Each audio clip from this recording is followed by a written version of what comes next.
just cutting them down and scraping the sides, and I'm gonna sit them in this water while I go get this Rockwool.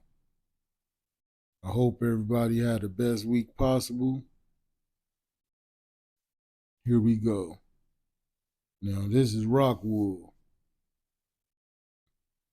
You could go back through my videos, and I done showed y'all how to do clones several different ways. This is one of my favorite. You're just gonna saturate it, get it nice and wet. Here we go, the old rooting hormone. I'm gonna pour a little of this in the cup. We're gonna take our cuttings.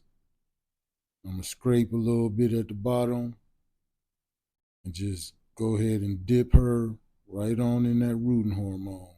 I want to get it up on there pretty much the length of the Rockwool.